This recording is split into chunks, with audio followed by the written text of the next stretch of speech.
Muy buenas tardes a todas y a todos ustedes. A nombre de la doctora Patricia Galeana, directora general del Instituto Nacional de Estudios Históricos de las Revoluciones de México, les damos la más cordial bienvenida a la 7ª sesión del curso Historia Constitucional, la estructura política de México. También enviamos un saludo al público que nos sigue a través de la aplicación de Periscope y que pues está atenta a nuestras actividades. El día de hoy tenemos como conferencista al maestro Francisco Burgoa Perea y haré lectura de su síntesis curricular para que todos tengamos presente quién es el conferencista que acude el día de hoy al INERM. El maestro Francisco Burgoa Perea es licenciado y maestro en Derecho por la Facultad de Derecho de la Universidad Nacional Autónoma de México. Asimismo, cuenta con estudios de doctorado en Derecho Constitucional por la misma Casa de Estudios. Actualmente es director general adjunto de promoción a la historia del INERM.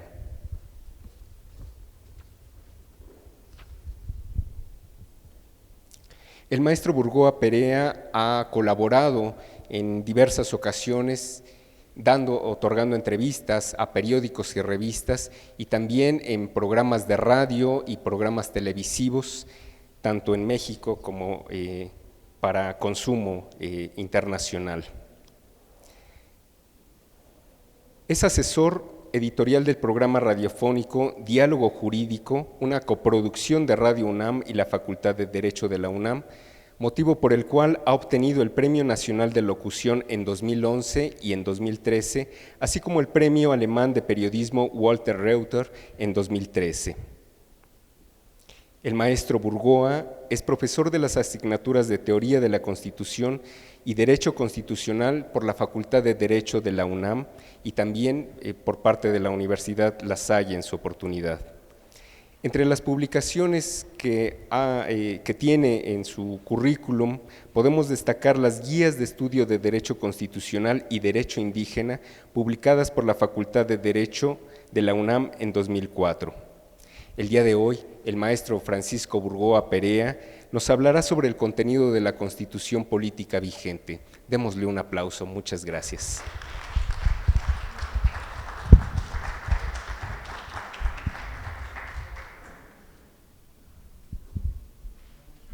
Muy buenas tardes, tengan todos ustedes.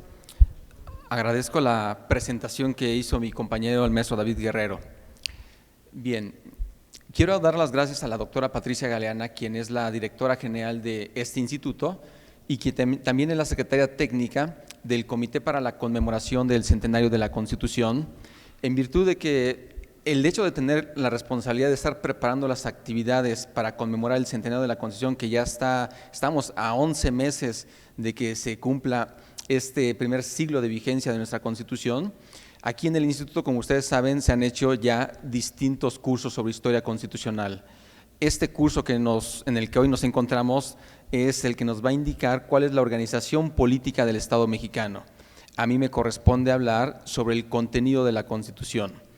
Pero esta Constitución que nosotros tenemos con sus 136 artículos en este año 2016 realmente es la misma que la que se promulgó el 5 de febrero de 1917, pues indudablemente estamos hablando desde el punto de vista material del mismo instrumento. Pero este instrumento jurídico indudablemente ha tenido una serie de cambios a lo largo de estos 99 años. Tan es así que la Constitución de 1917, en su publicación original, tenía a números cerrados 22.500 palabras. En el año 2016, nuestra Constitución pues tiene ya 70.000 palabras. Es decir, pues ha crecido pues en más del doble en cuanto a su contenido. Seguimos teniendo 136 artículos, pero se han ido actualizando. De hecho, dentro de esta actualización, prácticamente de los 136 artículos, solamente serán unos 18 son los que permanecen con su espíritu original de 1917.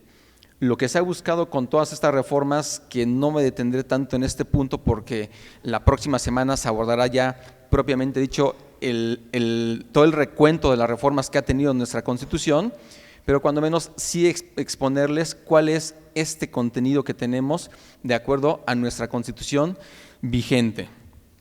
Para hacer un recuento de cómo llegamos a esta Constitución, pues simplemente recordemos que el 19 de septiembre de 1916, Carranza es cuando expide la convocatoria para las elecciones de diputados al Congreso. El 22 de octubre también de 1916 se lleva a cabo la jornada electoral.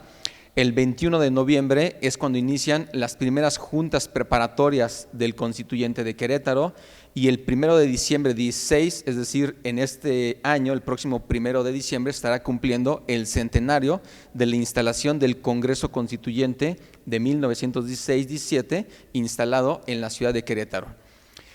Ahora, el Congreso Constituyente se sesionó en 66 ocasiones de forma ordinaria, y durante estas sesiones pues se discutieron nuevamente, como lo comentó en la sesión pasada el doctor José Gama Torruco, se discutieron aquellos artículos que fueron principalmente que le dan este contenido de tipo social a nuestra Constitución, y son los que hicieron posible que nuestra Constitución sea la primera en el mundo en tener una serie de derechos sociales, ser la primera Constitución de esta naturaleza. Después vinieron otras como la de Weimar de 1919, o la rusa o la china, que fueron incorporando derechos sociales, pero la nuestra fue la primera. Y esta Constitución, pues que fue firmada el 31 de enero de 1917 y promulgada el 5 de febrero, coincidiendo con la fecha de su antecedente directo, que es la del 5 de febrero de 1857. De hecho, pues aquí vale la pena comentar que si ustedes suelen leer con detenimiento el preámbulo de la Constitución de 17, pues ahí se dice claramente una situación que es bastante sui generis. El hecho de que se diga textualmente que esta Constitución política de los Estados Unidos mexicanos, la de 17, reforma a la del 5 de febrero de 1857. Es una situación bastante sui generis, bastante peculiar, porque ¿cómo es posible que una Constitución pueda reformar a otra Constitución?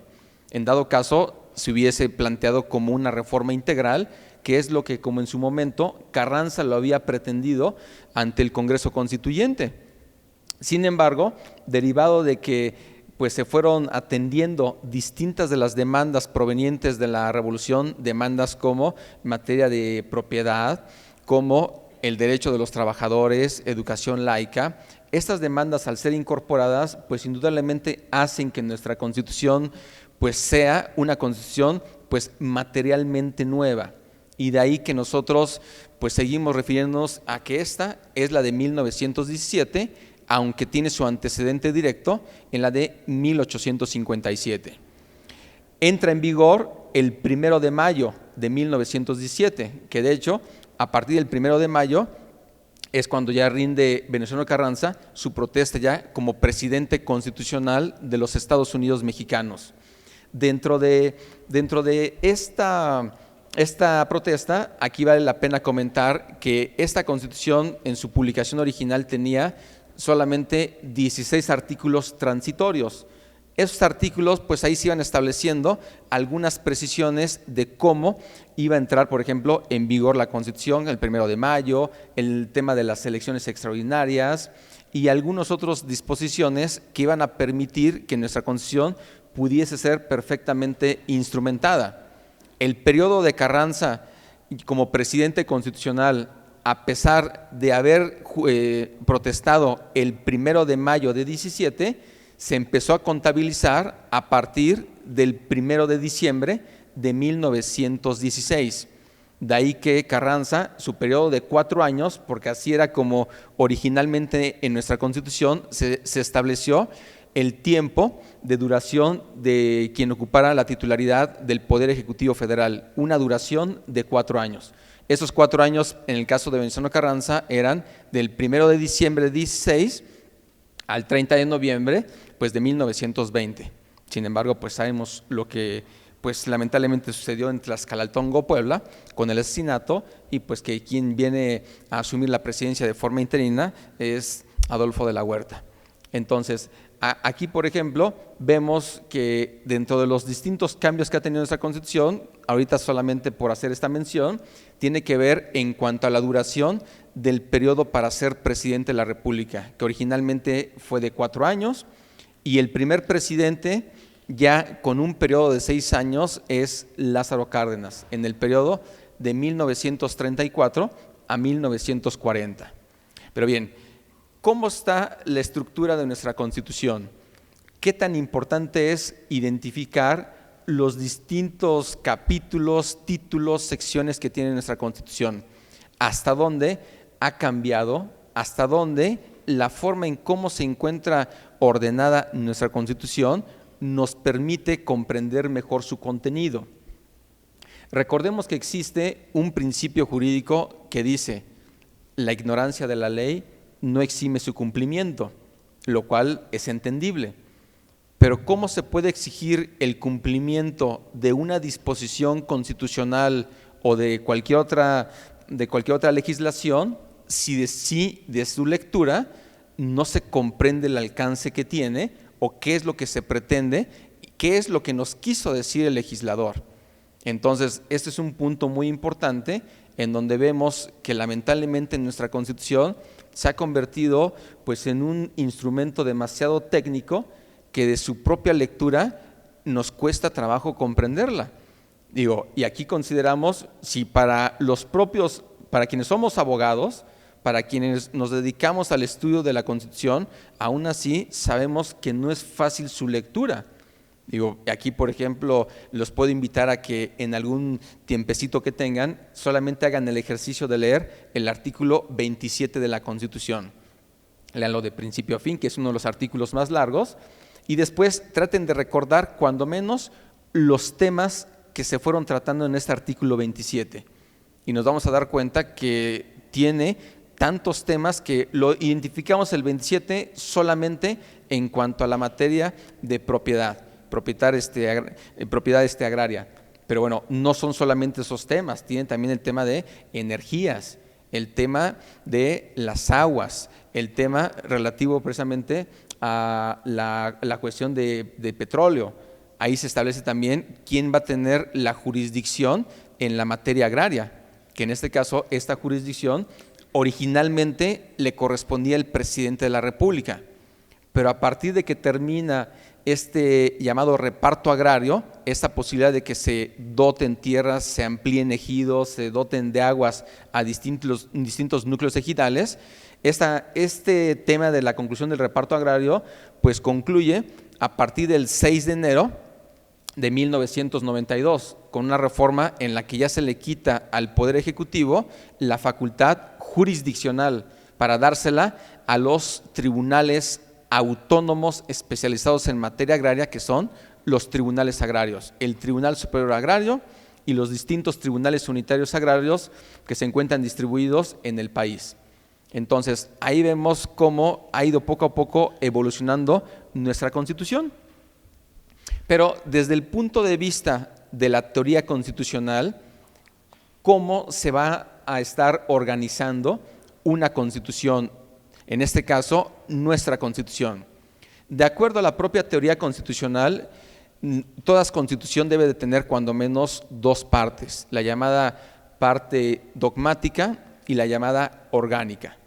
La llamada parte dogmática es en donde se van a establecer aquellos derechos del gobernado, los derechos fundamentales, conocidos también nosotros más como derechos humanos. Y también debiesen encontrarse aquellos principios fundamentales del Estado mexicano. Y por lo que hace a la parte orgánica, es en donde se va a encontrar lo relativo a la organización del poder público. Ahora, en nuestra Constitución tenemos estas 2 partes así nítidamente establecidas. Una respuesta pues sencilla es sí las tenemos. La parte dogmática comprendería del artículo 1 al artículo 29 y la parte orgánica comprendería del 30 al 136. Eso es lo que tendríamos nosotros como una respuesta sencilla a que nuestra Constitución realmente tiene 2 partes. Lo cierto es que si nosotros empezamos a analizar los primeros 29 artículos que se nos ha enseñado que conforman esta llamada parte dogmática, vamos a encontrar artículos que no tienen nada que hacer ahí, porque son artículos que van a tener como fin regular, por ejemplo, órganos constitucionales autónomos. Por ejemplo, veamos el artículo 25, que ahorita haremos un recuento de los 136 artículos. Por ejemplo, el artículo 25, en el 26, en el 28, tiene temas relativos a la rectoría económica del Estado, la forma en cómo se va a desarrollar ejercer también esta economía por parte del Estado, lo relativo al Banco de México en el 28, lo relativo a la prohibición de los monopolios también en ese artículo 28, en el 26 se va a encontrar también lo relativo al órgano autónomo que es el INEGI, es decir, esos artículos no tienen nada que hacer en la llamada parte dogmática. Y por lo que hace a la orgánica, pero también van a encontrarse, por ejemplo, ahí algunos artículos que no tendrían que estar haciendo ahí, por ejemplo, principalmente el artículo 123, que es una de las grandes conquistas de la revolución y que es el que va a establecer los derechos de los trabajadores. Entonces, dentro de este recuento que nosotros estamos haciendo, pues realmente vemos que dentro de esta respuesta sencilla, pues sí tenemos dos partes, pero esas dos partes, pues indudablemente habría que estarse pues definiendo, puliendo, para nosotros identificar también aquellos principios fundamentales del Estado mexicano. Y sobre estos principios fundamentales del propio Estado mexicano, quisiera también empezar a comentarlos. Dentro de esos principios del Estado, en nuestro país, vamos a hablar del artículo 39 de la Constitución, que tiene que ver con la soberanía. Y aquí me permito darle lectura, un artículo que es breve, pero es extremadamente sustancial para poder identificar nosotros cuáles van a ser esas decisiones que el Estado mexicano está incorporando dentro del texto constitucional. Dice el artículo 39. La soberanía nacional reside esencial y originariamente en el pueblo. Todo poder público dimana del pueblo y se instituye para beneficio de éste. El pueblo tiene en todo tiempo el inalienable derecho de alterar o modificar su forma de gobierno. Aquí, por ejemplo, mucho se ha dicho que si en el pueblo reside la soberanía, el pueblo en todo momento puede cambiar su forma de gobierno. Y ahí, por ejemplo, recordemos el levantamiento armado del EZLN, que él tomaba como base también ese artículo 39, diciendo que como el pueblo mexicano quería cambiar la forma de gobierno, utilizaba exactamente este artículo 39.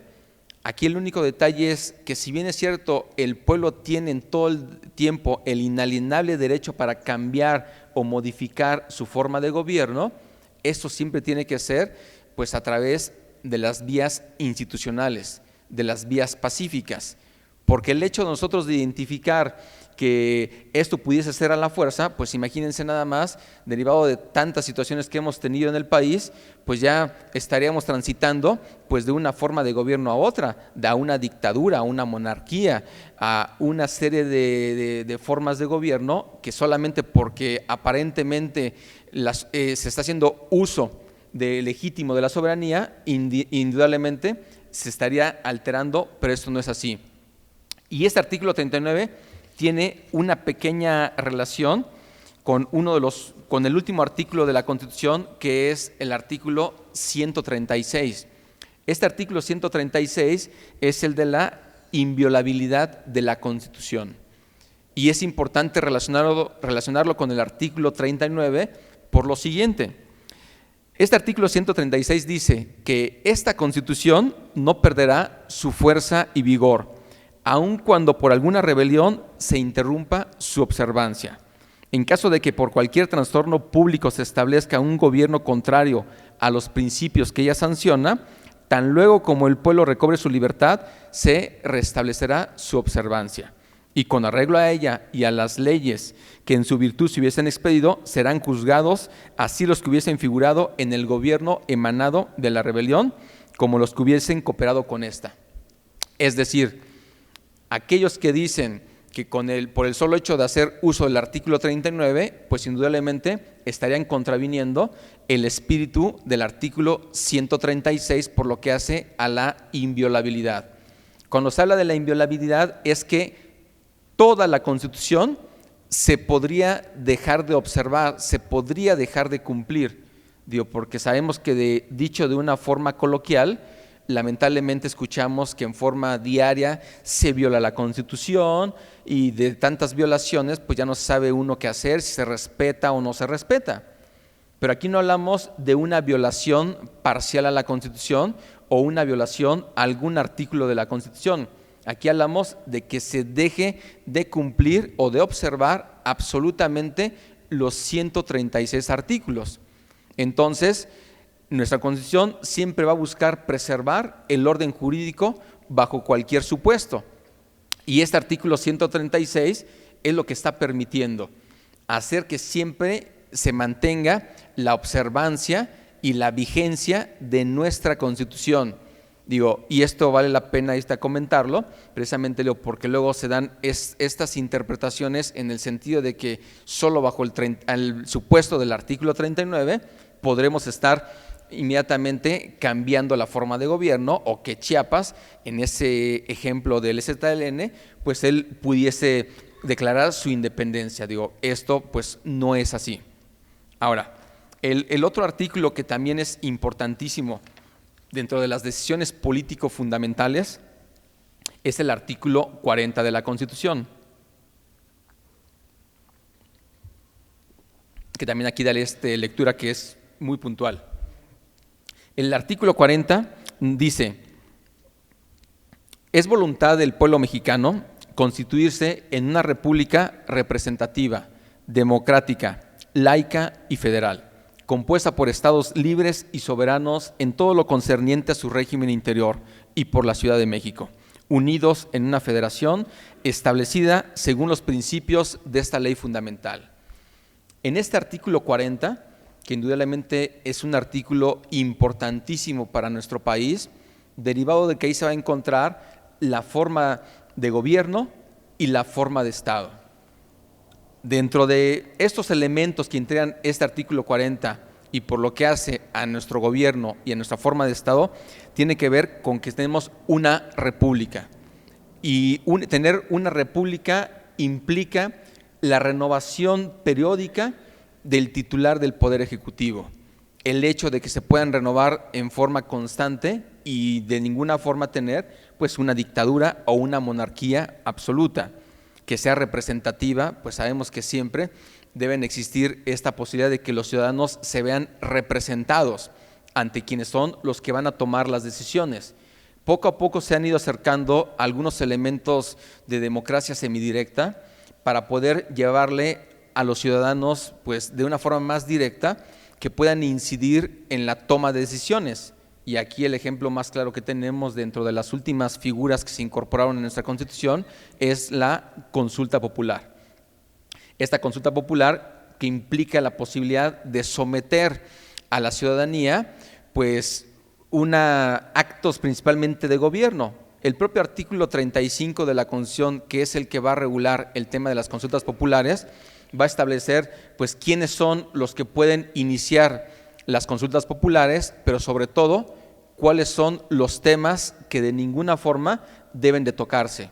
Por ejemplo, temas relativos a la restricción de los derechos humanos y sus garantías, temas relativos a las finanzas del Estado, a la seguridad nacional, a las relaciones exteriores, a la materia electoral. Son algunos de los temas que están blindados por nuestra Constitución para que de ninguna forma se esté pensando en que a través de la consulta popular se podrían estar tocando estos temas que indudablemente son principios fundamentales.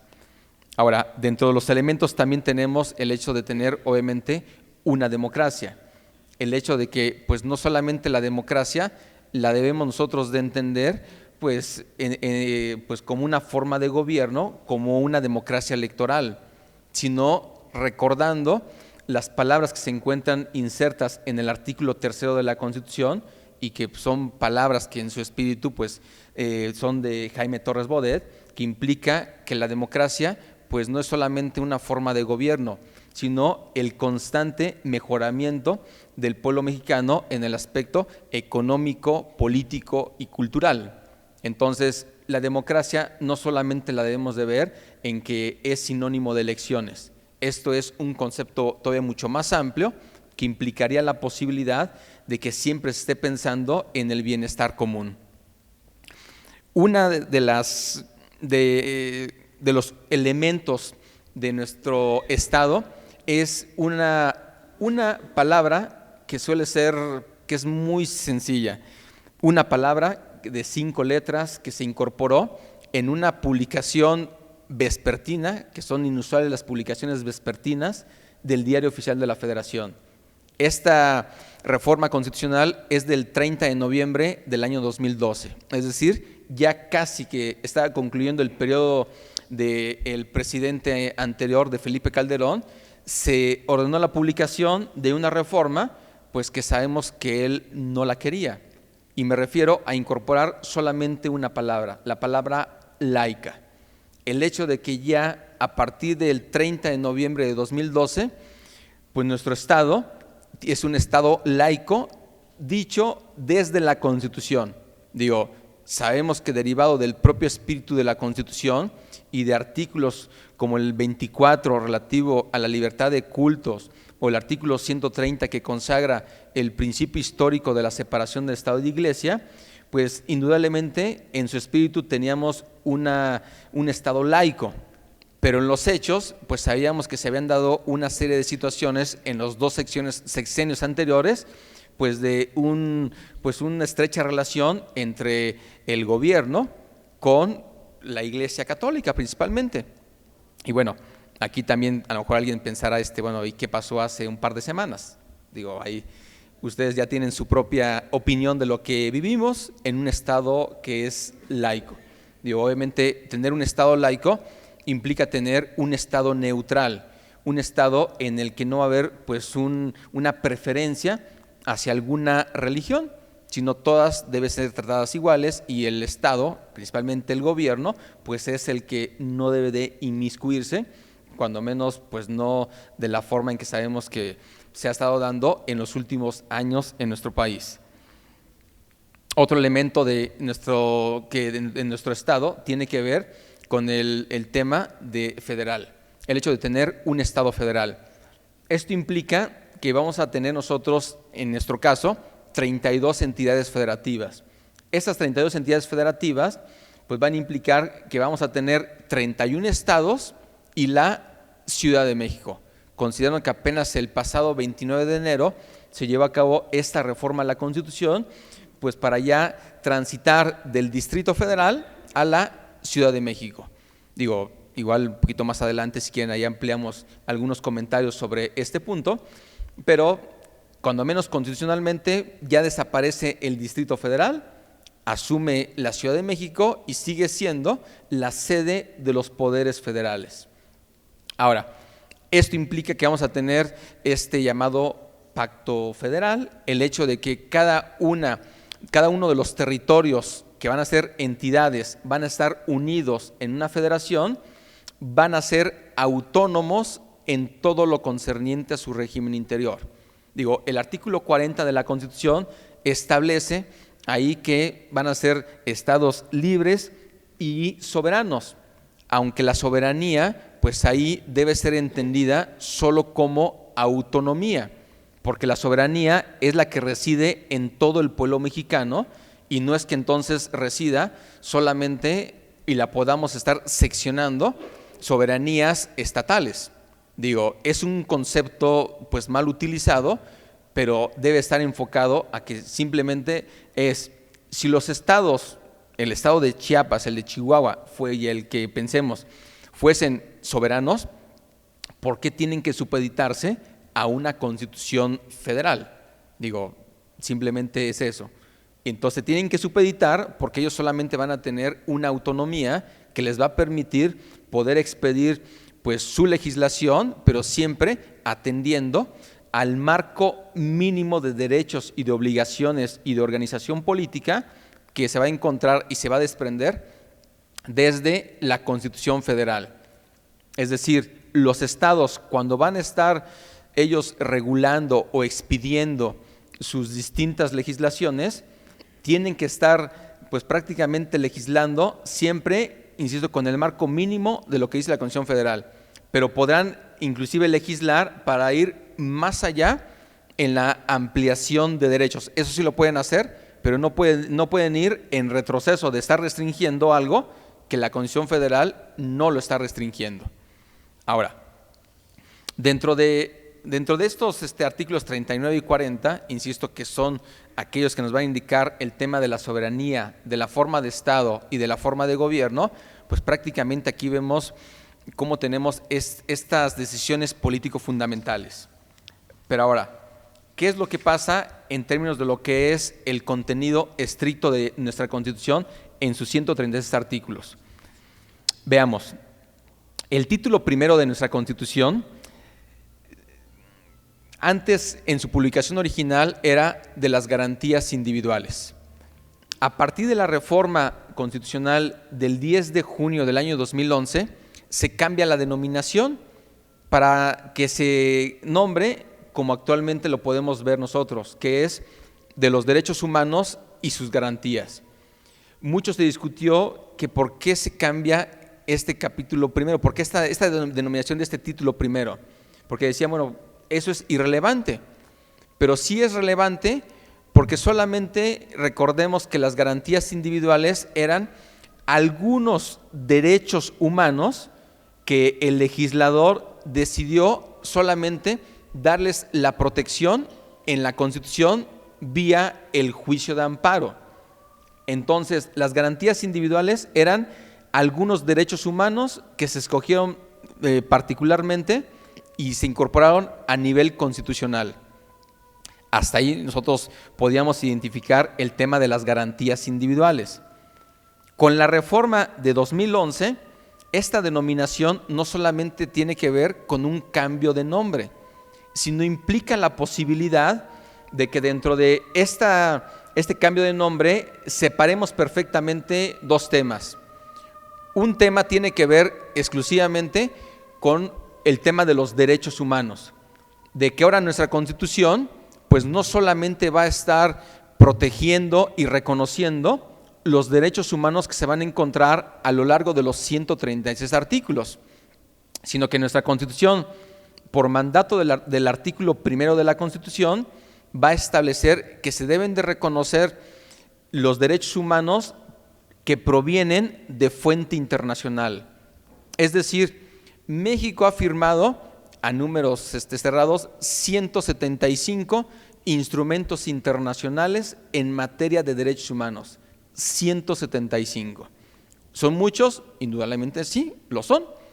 Y para quienes estudian Derecho y para los abogados principalmente, el hecho de tener el conocimiento de los derechos humanos, pues ya es una obligación. Por supuesto que de los gobernados, de los ciudadanos, pues también lo es.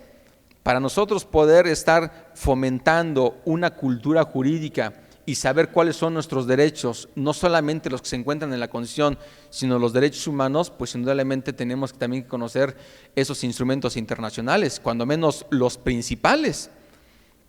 Esto implica obviamente un área de estudio pues muy específica sobre hasta dónde podemos conocerlo. Afortunadamente podemos entrar a las páginas de la propia Comisión Nacional de los Derechos Humanos o de la Suprema Corte de Justicia de la Nación, y ahí los vamos a poder nosotros encontrar pues perfectamente organizados por temáticas, los que corresponden a los derechos de las niñas y de los niños, los que van relativos a la materia penal y así sucesivamente. Pero dentro de todo este marco de derechos, por eso es que la importancia del cambio de denominación es importantísimo, porque por una parte van a quedar perfectamente identificados que una cosa son los derechos humanos y otra cosa van a ser sus garantías, considerando que un derecho humano, que van a ser este conjunto de prerrogativas inherentes a las personas por el solo hecho de ser personas, estos derechos humanos son nuestros. El Estado no nos los viene a dar, simplemente reconoce nuestros derechos. Pero ¿de qué nos sirve que el Estado nos pueda reconocer nuestros derechos si no nos da mecanismos para protegerlos, mecanismos para asegurarlos? Esto es importantísimo, y así podemos identificar que de nada nos serviría tener un catálogo de derechos si no tendríamos nosotros garantías, medios para proteger esos derechos. O por el contrario, ¿de qué nos serviría tener a nosotros una serie de mecanismos jurídicos y procesales para proteger algo si no se tiene que proteger? Por eso es que tanto derechos humanos como garantías van a ser un complemento en beneficio del ejercicio de nuestros derechos. Por eso es que esta precisión pues, es importantísima en el cambio de denominación a partir de la reforma del año 2011. Ahora, a partir de esta reforma, pues vemos que el artículo primero pues, es el que va a establecer ya de una forma precisa este reconocimiento de nuestros derechos. Se van a establecer unos principios que van a ser fundamentales para poder estar protegiendo en la mayor medida los derechos humanos que tenemos.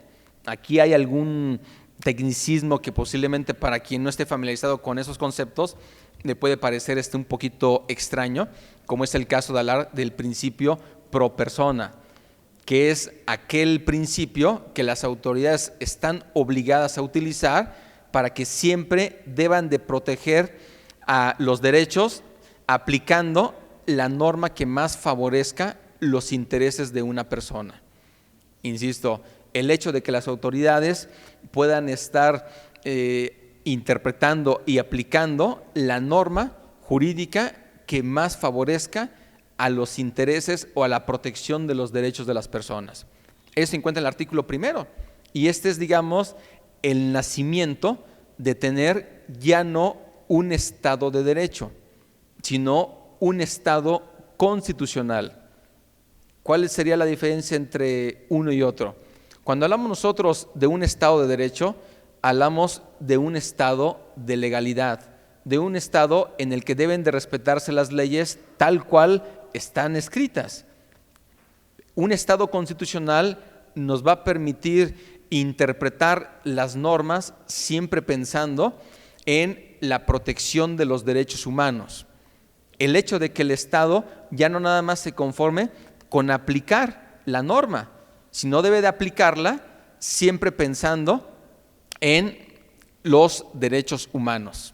Entonces, el hecho de que a partir del año 2011 tengamos dos reformas importantísimas para todo nuestro sistema jurídico, pues simplemente es algo que es un nuevo paradigma. Estas dos reformas, una es esta que les había comentado, el tema de los derechos humanos, y la otra tiene que ver con el amparo.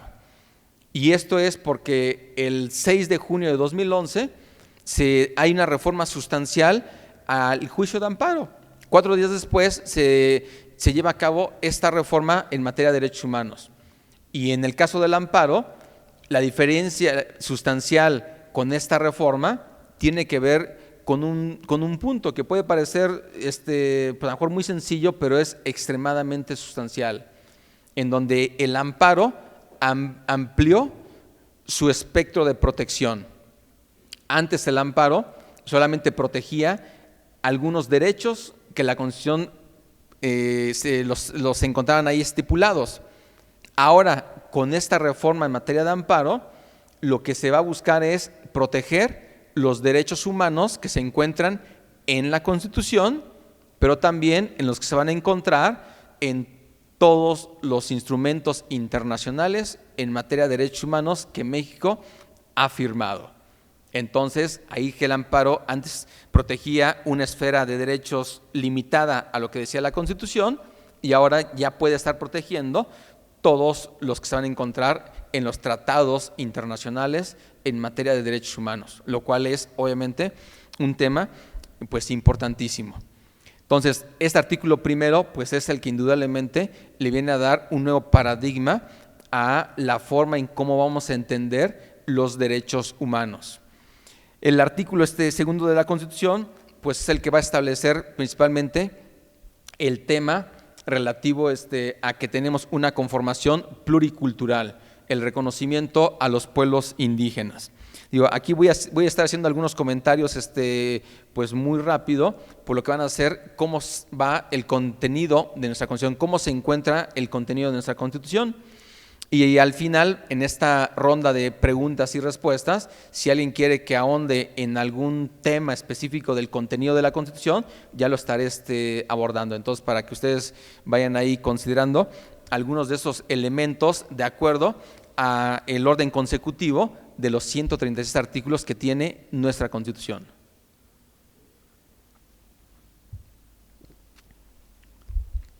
Entonces, digo, el artículo 3º, pues obviamente, artículo importantísimo que deriva obviamente de esta de 1917, nos ha establecido obviamente la obligación que tiene el Estado para que toda educación que imparta el Estado debe ser gratuita, debe ser laica. Esta educación pues, obviamente es primaria, secundaria y pues ya bachillerato. Obviamente aquí pues hubo una importante reforma a este artículo 3º, por lo que hasta la reforma educativa, obviamente es un tema que actualmente pues todavía estamos en este proceso de instrumentar. El artículo 4º de la Constitución es un artículo, pues les puedo decir, que tiene temáticas distintas, porque conlleva los llamados derechos difusos. Es decir, es este tipo de derechos que en su conjunto han buscado que hayan tenido pues una progresividad de acuerdo a distintos momentos de nuestro país. Y aquí hablamos de que entre esos derechos hablamos de la igualdad jurídica del hombre y de la mujer, la protección a la familia, el derecho que tienen las personas a decidir sobre el número y la forma en cómo van a educar a sus hijos, el tema del derecho a la alimentación, la protección a la salud, el derecho a un medio ambiente, el hecho también de tener un tema importante que es el que se garantice que toda familia debe tener derecho a una vivienda digna y decorosa. Y así lo dice la Constitución. Si alguien pregunta qué se puede entender por digno y decoroso, pues indudablemente es algo muy subjetivo. Cada quien va a entender lo digno y lo decoroso de acuerdo a su propia circunstancia. Cosa distinta a que cuando menos en el artículo 123 de la Constitución se va a establecer que todo trabajador tiene derecho a tener una habitación cómoda e higiénica, que ahí cambia obviamente el concepto. En este artículo 4º pues habla de esta vivienda digna y decorosa. También una de las últimas incorporaciones es el tema del derecho a la identidad y que toda persona tiene derecho a que se le entregue cuando menos un acta de nacimiento en forma gratuita. Se habla también del tema del interés superior de la niñez.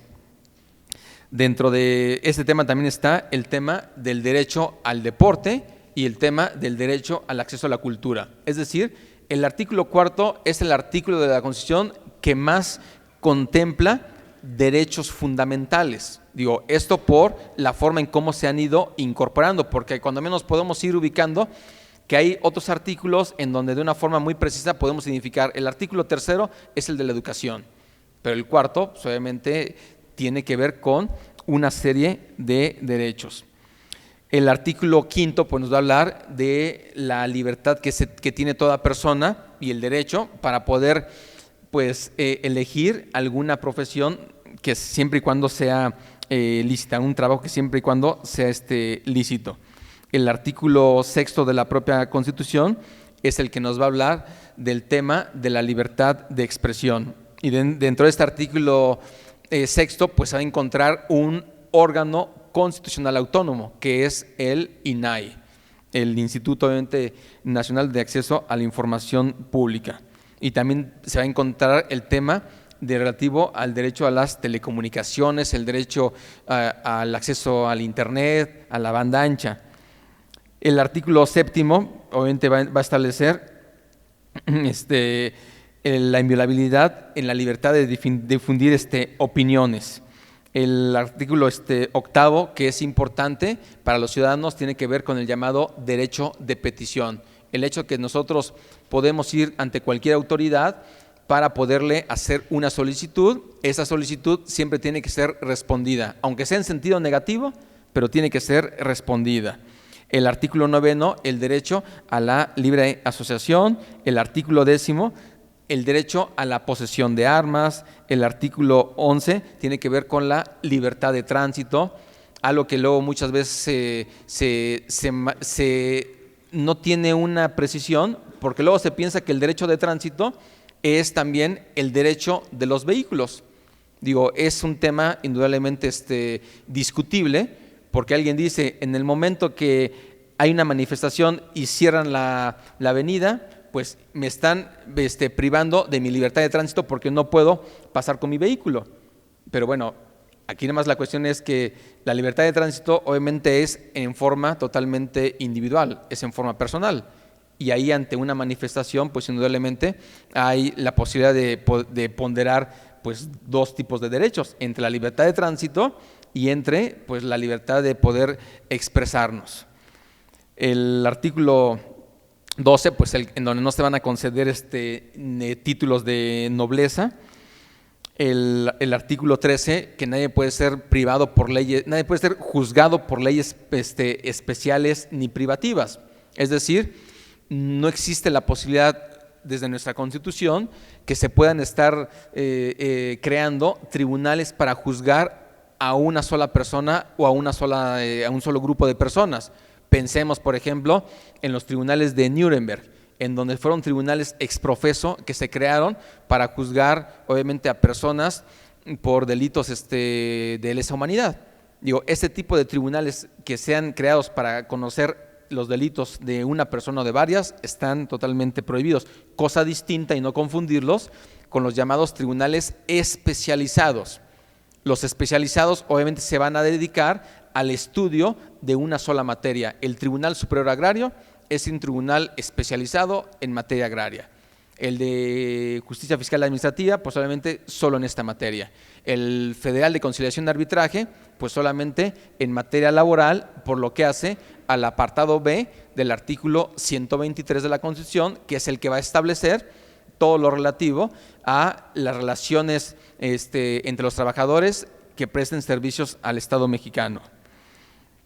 El artículo 14, pues solamente un artículo importante, que es el que nos va a establecer que a ninguna ley se le va a dar efecto retroactivo en perjuicio de persona alguna y que nadie va a poder ser privado de sus propiedades, posesiones, sino mediante juicio seguido, es decir, el derecho a la garantía de audiencia. El artículo 15 es el que nos va a hablar del tema de la extradición de reos políticos. El 16, pues también otro artículo importantísimo, tiene que ver en que nadie puede ser molestado en su persona, familia, posesiones, si no es mediante escrito de la autoridad competente que funde y motive la causa del juicio del procedimiento. Obviamente dentro de esta llamada parte dogmática, que ahorita me iré yendo más rápido, no crean que les voy a ir leyendo con puntualidad los 136 artículos, pero sí son estos que obviamente es importantísimos en términos de que implica, más allá de considerarlos dentro de la parte dogmática, porque van a ser la materia sustancial para el conocimiento y el ejercicio de los derechos que nos reconoce la Constitución. Entonces, el artículo 17 nos habla de que ninguna persona podrá hacerse justicia por sí misma, ni ejercer violencia para reclamar un derecho. Es decir, en todo momento que nosotros queramos reclamar un derecho, tiene que ser siempre a través de las vías institucionales.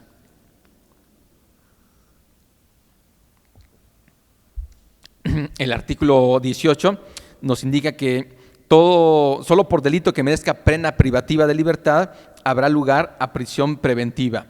Y después nos va a hablar de cómo se debe organizar el sistema penitenciario. El artículo 19 ya nos va a hablar de plazos y de aspectos específicos cuando una autoridad judicial nos va a estar deteniendo.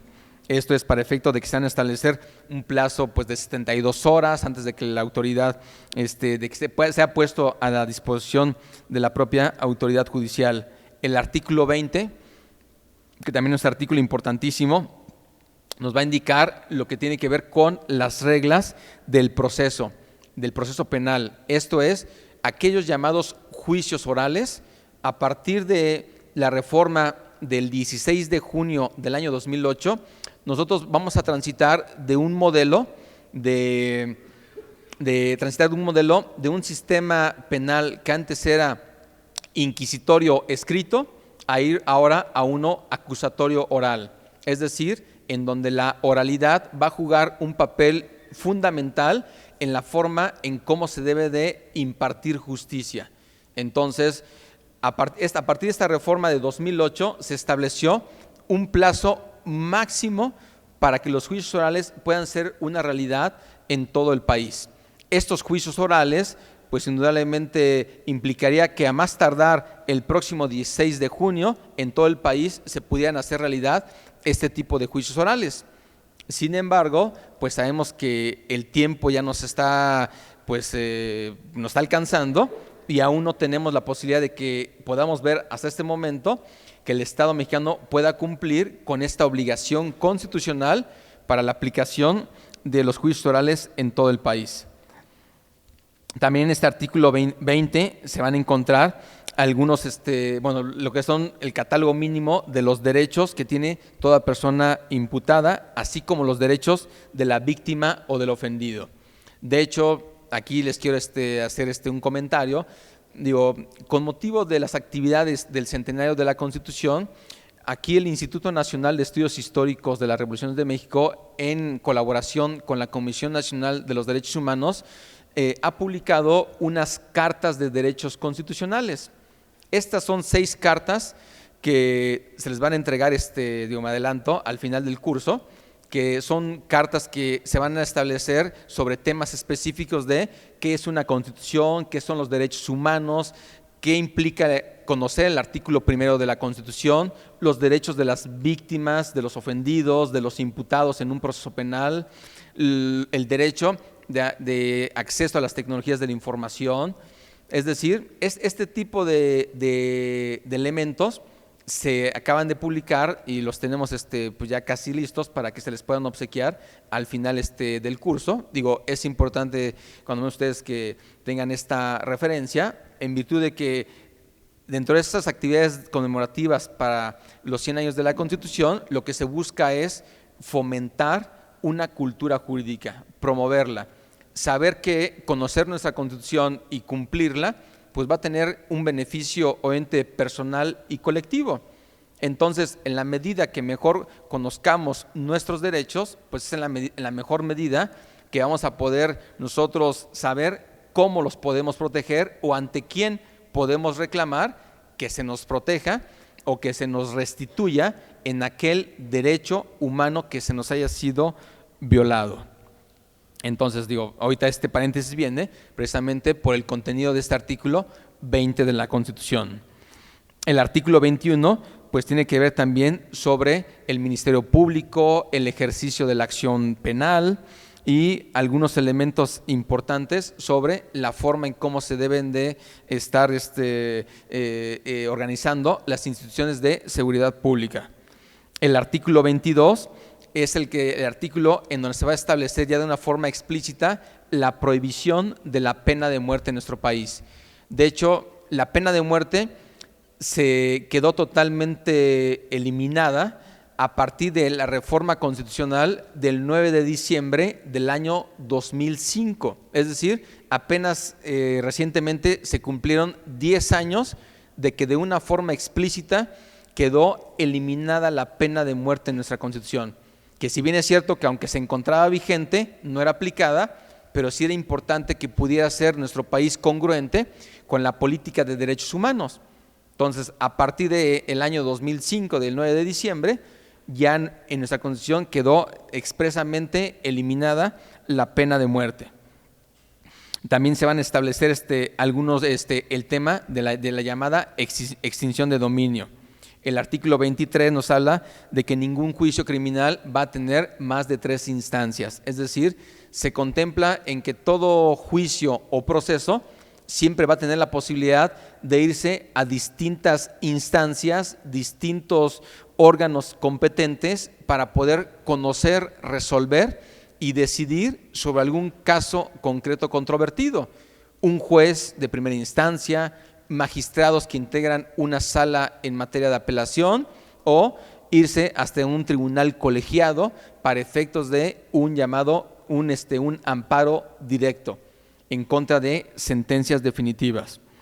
El artículo 24 tiene que ver con el derecho que toda persona tiene para poder elegir tener o no tener pues la religión que más le agrade. Pero así como no puede elegir, también tiene que ver con que puede ejercer sus convicciones éticas de conciencia y, por supuesto, el tema de religión. Es decir, se da una garantía para que las personas tengan el derecho a ser creyentes o simplemente ser agnósticos o ser ateos. Y esto también tiene que ver porque antes simplemente parecía que solamente toda persona tenía derecho, pero a elegir una religión, pero no quedaba explícito que también tenía el derecho a no elegir algún tipo de religión.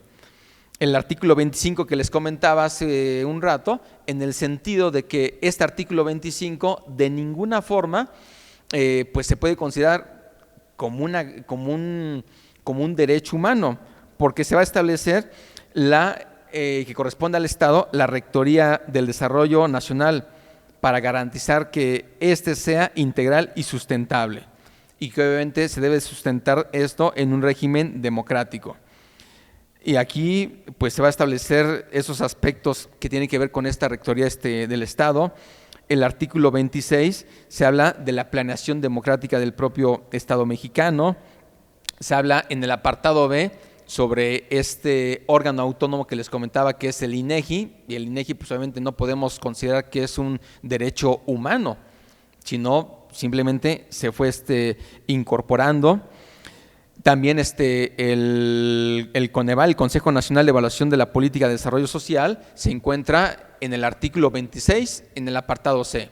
Y también, por supuesto, este órgano autónomo de reciente incorporación en la Constitución, pues no tiene nada que ver. Digo, lo correcto sería que en nuestra Constitución tuviésemos un capítulo específico de los órganos autónomos, aquellas instancias que la propia Constitución les va a estar otorgando para efecto de que puedan tener una autonomía plena en la toma de decisiones, cuenten con un patrimonio propio, puedan tener una ley que regule su funcionamiento, obviamente todas especializadas en alguna materia. Sin embargo, a lo largo de la Constitución se encuentran dispersos estos órganos constitucionales autónomos. El artículo 27, pues lo que les comentaba, si bien es cierto el que identificamos inmediatamente con el tema de la propiedad de las tierras y aguas comprendidas dentro de los límites del territorio, pues también lo cierto es que vienen otros temas como el tema de las expropiaciones, límites a la propiedad privada, todo lo que tiene que ver con el tema del mar, del mar territorial, del mar patrimonial que forma parte del territorio mexicano, todo lo que tiene que ver con los recursos naturales que se van a encontrar obviamente tanto en el suelo como en el subsuelo mexicano, temas relativos a petróleo, hidrocarburos, líquidos, gaseosos. Obviamente todo se refiere como propiedad inalienable en el Estado, el dominio en general de las tierras y de las aguas. Y vamos, es, insisto, un artículo muy técnico que sí es importante para poder comprenderlo, pues ir dividiendo cuál es el tema que nos interesa dentro del artículo 27 para ir pues ahondando en cada uno de sus puntos. El artículo 28 pues, es el que habla de la prohibición de las prácticas monopólicas particularmente, y también se va a establecer aquí el tema del Instituto Federal de Telecomunicaciones, obviamente un tema que aquí no tendría que estar haciendo, el tema de la Comisión Federal de Competencia Económica, por supuesto el tema del Banco de México, y el artículo 29, que es con el que se cerraría esta llamada parte dogmática, es el que va a establecer el tema de la llamada suspensión de los derechos humanos. Dentro de esta suspensión o restricción, obviamente no va a ser a libre discrecionalidad. El presidente tiene que aprobarlo con el propio Congreso de la Unión, pero aquí se van a establecer una serie de derechos que de ninguna forma, nunca y bajo ninguna circunstancia, por más estado de emergencia en el que nos encontremos, se van a poder conculcar o restringir o vulnerar. Y aquí hablamos específicamente, y vale la pena que le dé una lectura textual a este párrafo del artículo 29, en donde se va a establecer: en los decretos que se expidan no podrán restringirse ni suspenderse el ejercicio de los derechos, y aquí vamos a encontrar, insisto, si ustedes alguna vez se preguntan, bueno, de todos los derechos que tenemos, cuando menos los que se establecen en la Constitución, y los quisiéramos nosotros escoger cuáles son los más importantes, aquí tenemos la respuesta, porque estos van a ser los principales derechos humanos que bajo ninguna circunstancia, insisto, podrán ser motivo de una suspensión o restricción. Y aquí van a ser el derecho a la no discriminación, al reconocimiento de la personalidad jurídica, a la vida, a la integridad personal, a la protección a la familia, al nombre, a la nacionalidad, los derechos de la niñez, los derechos políticos, las libertades de pensamiento, conciencia y de profesar creencia religiosa alguna, el principio de legalidad y retroactividad, la prohibición de la pena de muerte. Y aquí abro un paréntesis, como les comentaba hace un rato, quedó exprofeso ahí categóricamente la prohibición de la pena de muerte. Y no sea que al rato tengamos un estado de emergencia y que entonces el presidente en turno diga: yo voy a poder suspender esa garantía para imponer la pena de muerte. No, esto es jurídicamente imposible, derivado, insisto, de esta protección, aún en caso de suspensión o restricción de los derechos humanos. Entonces, queda prohibida también la pena de muerte. La prohibición de la esclavitud y la servidumbre, la prohibición de la desaparición forzada y la tortura, ni las garantías judiciales indispensables para la protección de tales derechos. Entonces, esos van a ser los principales derechos humanos que bajo ninguna circunstancia van a poder ser restringidos. Entonces, aquí con este artículo 29 se estaría cerrando lo que la teoría constitucional pues contempla como parte de esa llamada parte dogmática. Y a partir del artículo 30 vamos a identificar nosotros pues cuáles van a ser aquellos elementos del Estado, considerando que el Estado, pues como ustedes saben, tiene 3 elementos esenciales: su población, su territorio y su gobierno. Entonces, a partir del artículo 30, ya de una forma pues muy puntual, se va identificando temas relativos al elemento humano del Estado. Es decir, a partir del artículo 30 se va a establecer lo relativo a la nacionalidad, que es este vínculo jurídico de pertenencia de una persona respecto del Estado; el tema de la ciudadanía, que es el vínculo jurídico y político que tiene una persona respecto del Estado para poder participar en la toma de decisiones de tipo políticas. Obviamente la ciudadanía se va a alcanzar desde el momento en el que se puedan cumplir 18 años, conforme el artículo 34 de la Constitución, y también se dice, y tener un modo honesto de vivir. Alguien dice, bueno, ¿y cómo es que un modo honesto de vivir sea un requisito para ser ciudadano? Bueno, así lo dice la Constitución, y el Estado presupone que todos somos honestos hasta que no se demuestre lo contrario. ¿Cómo se demostraría lo contrario? En el momento en el que se estuviera pues iniciando pues alguna investigación de tipo penal en contra de una persona, y en ese momento se estarían suspendiendo derechos de ciudadanía. Y los derechos de la ciudadanía tienen que ver con el poder votar en favor de una persona, el poder ser votado para algún cargo de elección popular, el tener el derecho para reunirse, más fácil, ¿verdad? Necesito café. El derecho que tienen las personas para reunirse políticamente y también para participar en las consultas populares. Entonces, este tipo de derechos van vinculados al ejercicio de la ciudadanía. Y pues para ser mexicano, pues puede ser por nacimiento, por nacer en el territorio mexicano, por ser hijo de padre o madre mexicanas, o a través del derecho convenido, del derecho internacional. El hecho de identificar que como una posibilidad de adquirir la nacionalidad por esta vía, pues es contraer matrimonio, aunque esto obviamente implicaría ver que determinado país así lo pueda ir reconociendo. Y por ejemplo, el artículo 38 de la Constitución, vale la pena nada más aquí hacer un comentario para que ustedes pues identifiquen cómo hay artículos que están totalmente rebasados. Por ejemplo, el artículo 38 es el relativo a los derechos o prerrogativas de los ciudadanos se suspenden, y aquí dice la fracción cuarta, se van a suspender por vagancia o ebriedad consuetudinaria. Imagínense nada más.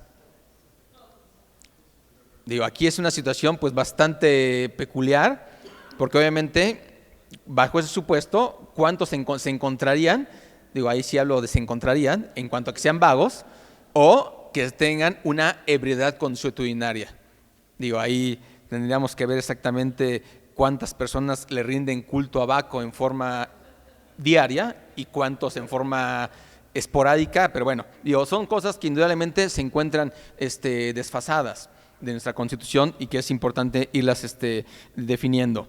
A partir del título segundo de la Constitución, ya del artículo 39, que es el que ya les comentaba, de la soberanía, 40 de la forma de Estado y forma de gobierno, viene el artículo 41, que es el que nos va a indicar, por una parte, que el pueblo va a ejercer su soberanía no a través del voto, sino a través de los poderes de la Unión, porque finalmente de los poderes de la Unión pues van a tener pues un elemento de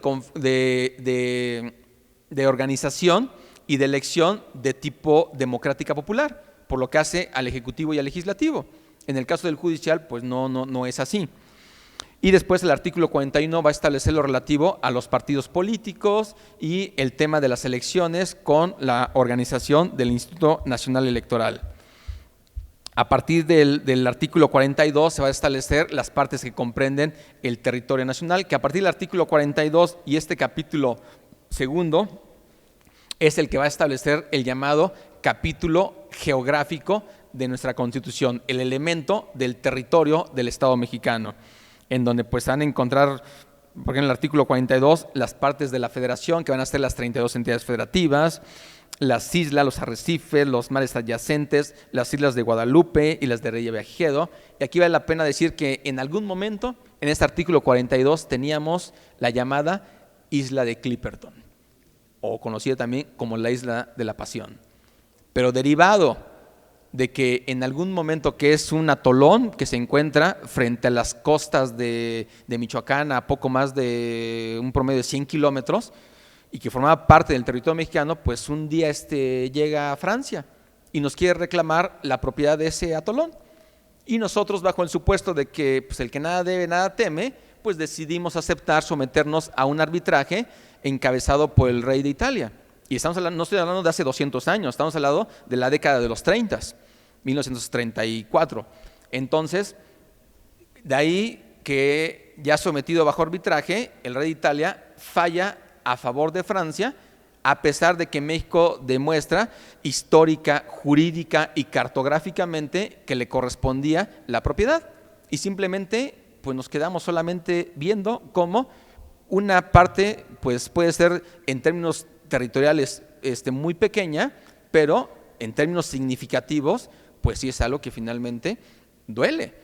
Entonces se reforma la Constitución en ese artículo 42 para eliminar el tema de la isla de Clipperton, y de ahí que a la fecha forma parte este pequeño atolón dentro de lo que es la propiedad del gobierno de Francia. Entonces digo, son cosas que pues, lamentablemente pasan y no los entendemos.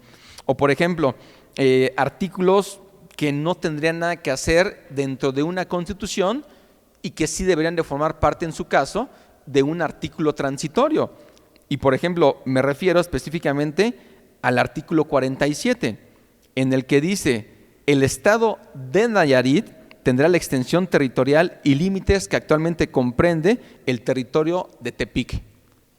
Entonces, digo, salvo que exista aquí alguien de Nayarit, podría hacer una defensa jurídica, posiblemente, aunque inicialmente sería más una defensa, pues de tipo de amor a su entidad. Entonces digo, es algo que digo, lo único que se cuestiona es por qué se dejó y no hay una razón en el día de los debates, simplemente se decidió incorporarlo ahí cuando esto bien pudo haber sido un artículo transitorio y ya. Pero bueno, está aquí en el artículo 47 y es de estos pocos artículos que conservan el texto original de 1917.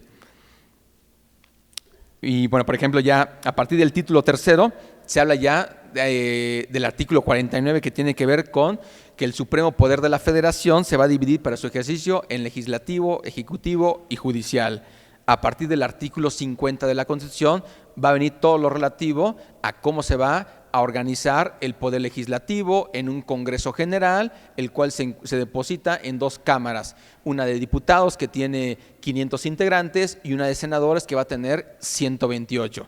Y después ya va a venir el tema de las elecciones, requisitos para ser diputado, para ser senador. Y ustedes se preguntan cuál sería el artículo más corto de la Constitución, es el artículo 57. El artículo 57 es el que dice, por cada senador propietario se elegirá un suplente.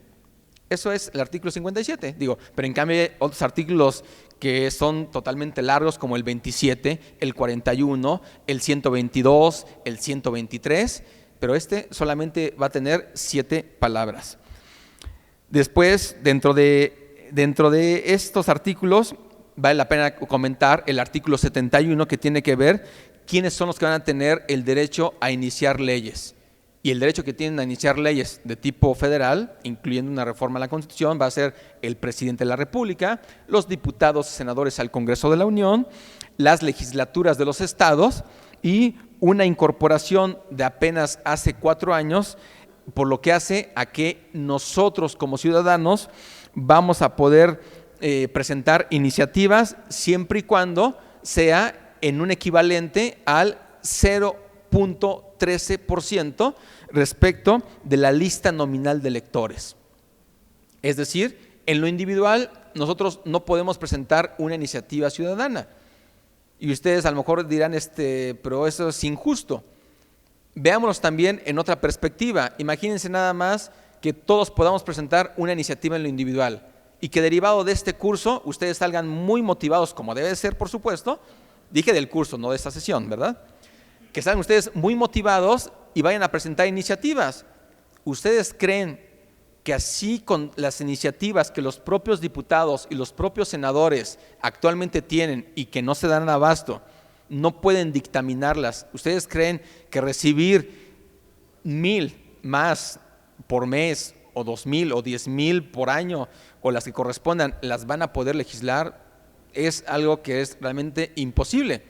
Por eso se decidió restringir un poco, aunque en el dictamen original de la reforma política, originalmente se había pensado en un 1%, después el Senado lo aprobó para que quedara en una cuarta parte del 1%, es decir, el 0.25.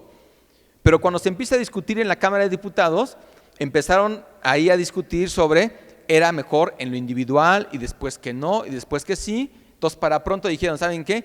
Vamos a dejarlo en la mitad de lo que el Senado exactamente puso. O sea que si el Senado dijo que era el 0.25, pues hay que dejarlo a la mitad, pero para efectos del redondeo, dijeron, ¿saben qué? Mejor lo dejamos en el 0.13.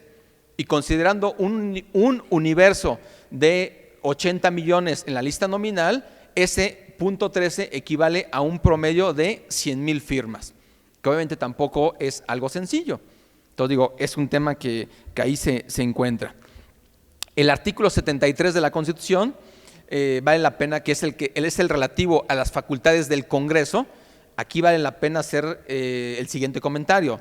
En la publicación original de 17, el artículo 73 tenía 30 fracciones. ¿Cuántas fracciones tiene en el año 2016? 30. Es decir, pareciera que no ha habido pues gran reformas.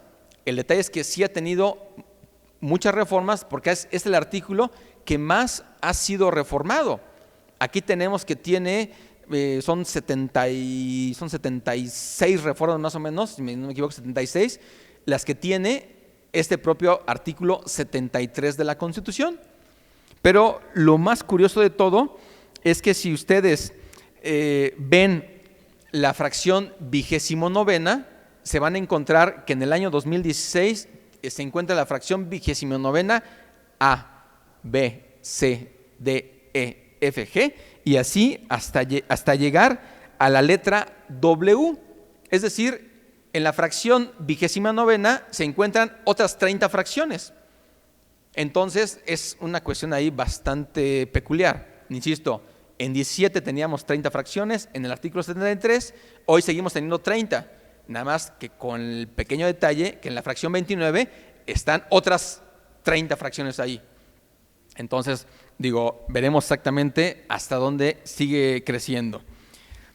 Viene en el artículo relativo exactamente a facultades de la propia Cámara de Diputados, del Senado. Me iré más rápido por cuestiones del tiempo. El artículo 80, que es el relativo ya al que va a establecernos lo relativo al Poder Ejecutivo. Aquí hay una situación bastante también peculiar.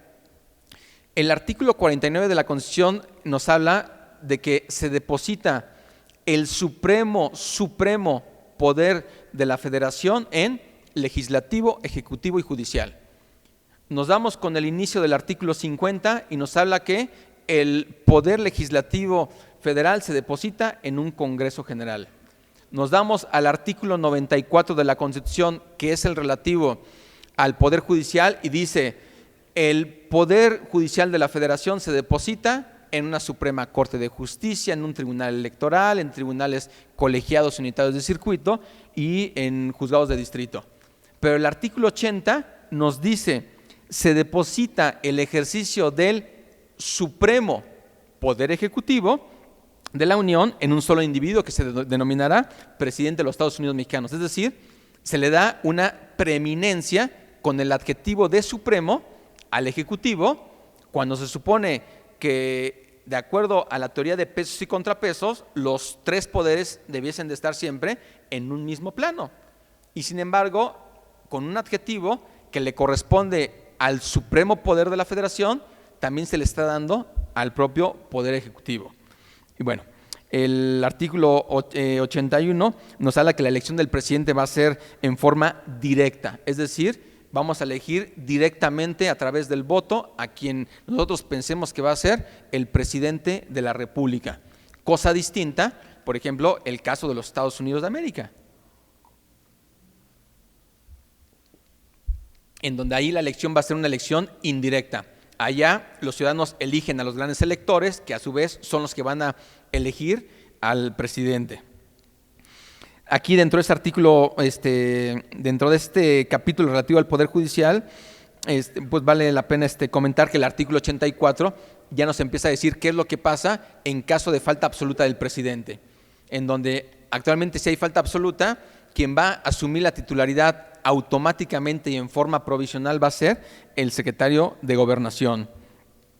También recordando el principio de la no reelección, en el sentido de que aquella persona que asuma en cualquier momento y por el tiempo que sea la presidencia de la República, jamás va a poder ocupar bajo ninguna circunstancia, por ningún motivo, lo que tiene que ver con ser nuevamente presidente. De ahí el principio de la no reelección, que obviamente esto tiene que ver principalmente después de lo sucedido, pues cuando se reforma la Constitución con Plutarco Elías Calles para que pudiera ser postulado nuevamente Álvaro Obregón, y pues derivado del asesinato de Álvaro Obregón es que después ya se decide establecer que bajo ninguna circunstancia se podrá volver a ser reelecto, ni aunque exista un periodo intermitente, un periodo sí, un periodo no, que era como pretendía hacerlo Álvaro Obregón.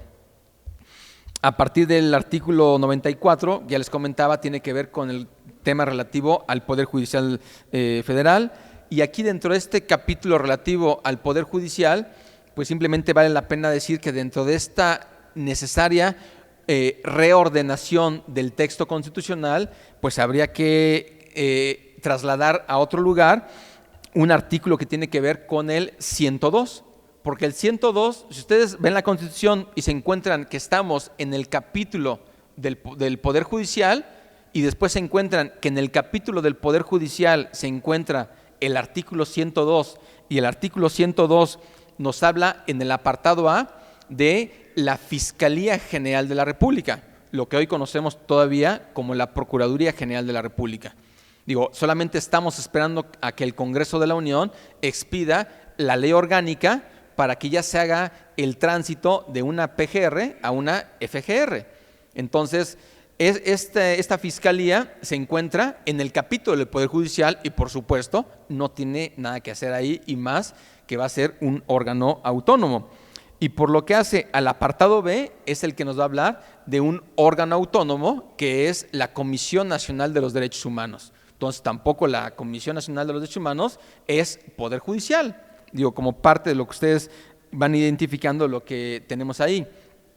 Artículos pues 103, 107 tienen que ver con el juicio de amparo y con esta importante reforma que les comentaba hace un rato. El artículo 105 nos va a hablar de dos principales instrumentos de protección de nuestra Constitución, que tiene que ver con las llamadas controversias constitucionales, cuando existan conflictos de competencia entre órdenes de gobierno, y la siguiente es la acción de inconstitucionalidad, cuando exista la posible contradicción entre una norma general respecto de la propia Constitución.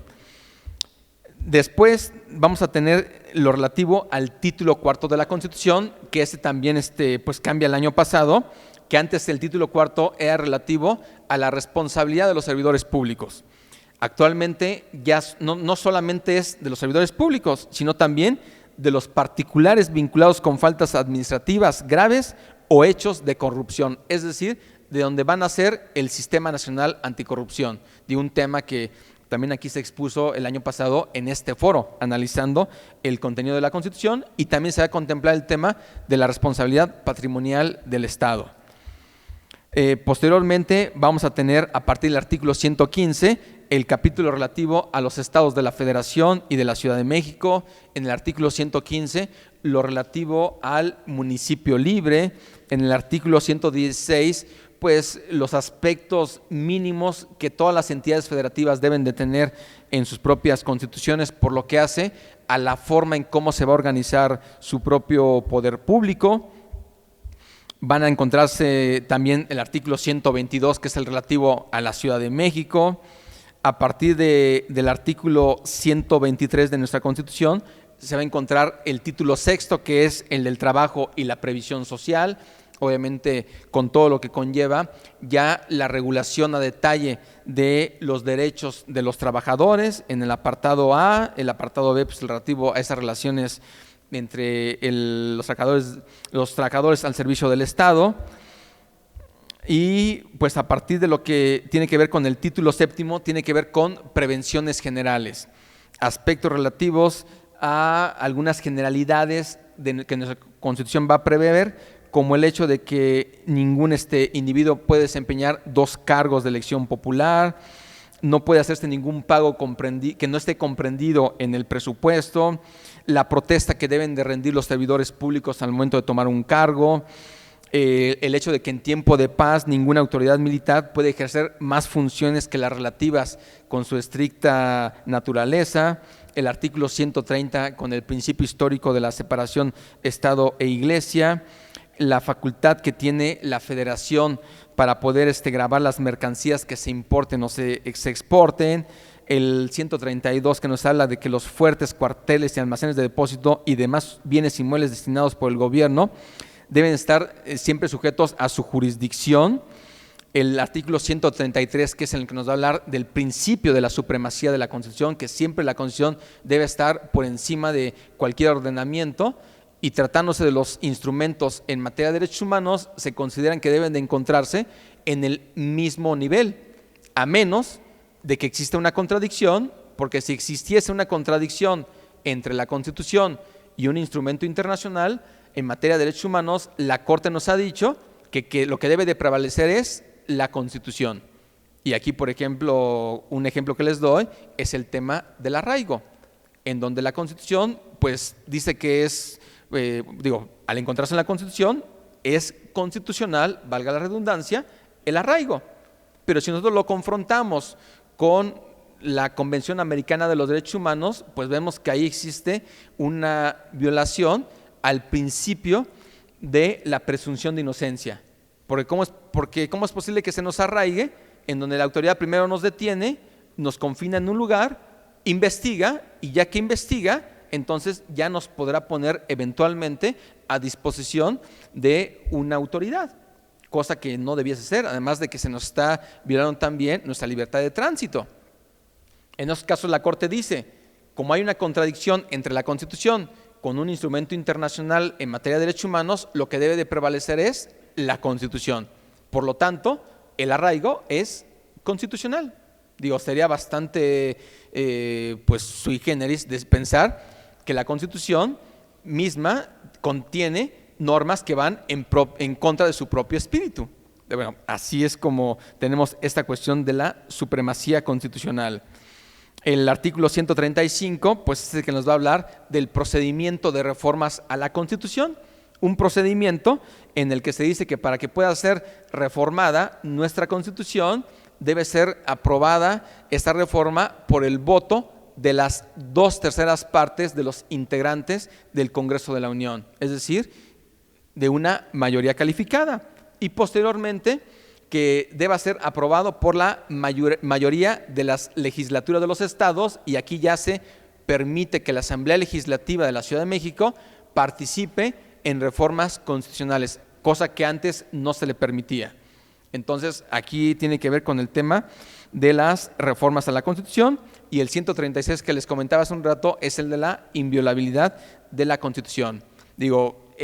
Por supuesto, es un aspecto pues muy general, en algunos casos puntual, sobre el contenido de nuestra Constitución, pero cuando menos pues nos va diciendo qué es lo que contiene nuestro texto aprobado hace casi 100 años, allá en el entonces Teatro Iturbide, hoy Teatro de la República. Entonces, yo aquí finalizaría mi intervención para dar paso a las distintas inquietudes que ustedes se tuviesen, para ahondar pues algún tema que les haya quedado pues de inquietud o que sea de su interés, para abordar sobre estos 136 artículos. Sabemos que el tiempo es insuficiente para poder comprender absolutamente todo, pero cuando menos espero que esta participación de mi parte pues sí les haya dejado este esbozo sobre nuestra Constitución, y principalmente pues que les quede la inquietud de seguir conociendo, de seguir estudiando la Constitución. Y pues nuevamente pues yo agradezco mucho la invitación que me hizo la doctora Patricia Galeana para que yo pudiera participar en este curso de la Organización del Estado Mexicano, y por supuesto invitarlos a ustedes a que continúen con estas últimas sesiones que nos faltan, y pues estén pendientes de los próximos cursos que se van a tener de Historia Constitucional en el marco de las actividades conmemorativas del centenario de la Constitución. Por mi parte pues les agradezco mucho su atención.